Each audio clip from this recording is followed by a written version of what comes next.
నా పేరు వనజ అండి, సీనియర్ జర్నలిస్ట్. నేను ప్రెస్ క్లబ్ వైస్ ప్రెసిడెంట్ కూడా.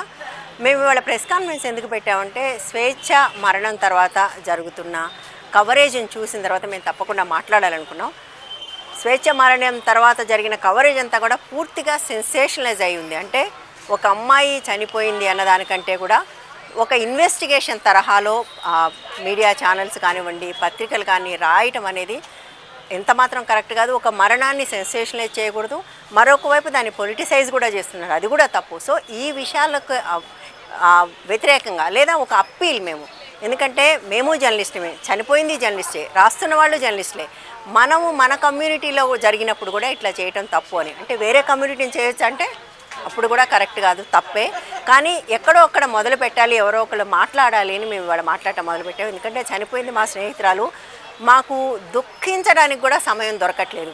కంటిన్యూస్గా వస్తున్న ఆ వీడియోలు, థంబ్నెయిల్స్ చూస్తుంటే చాలా బాధ అవుతుంది. రెండోది, చిన్న పిల్లని లాగుతున్నారు.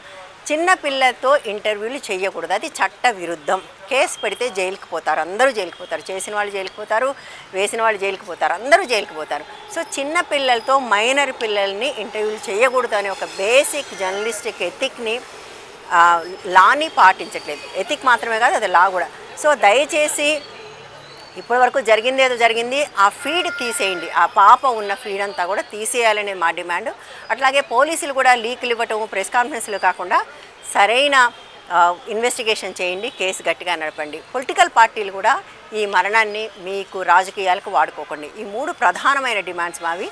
మీడియా సెన్సేషనలైజ్ చేయొద్దు, పార్టీస్ పొలిటిసైజ్ చేయొద్దు, స్టేట్ దీన్ని ప్రాపర్గా కేసు నడపాలి. ఇది మా డిమాండ్.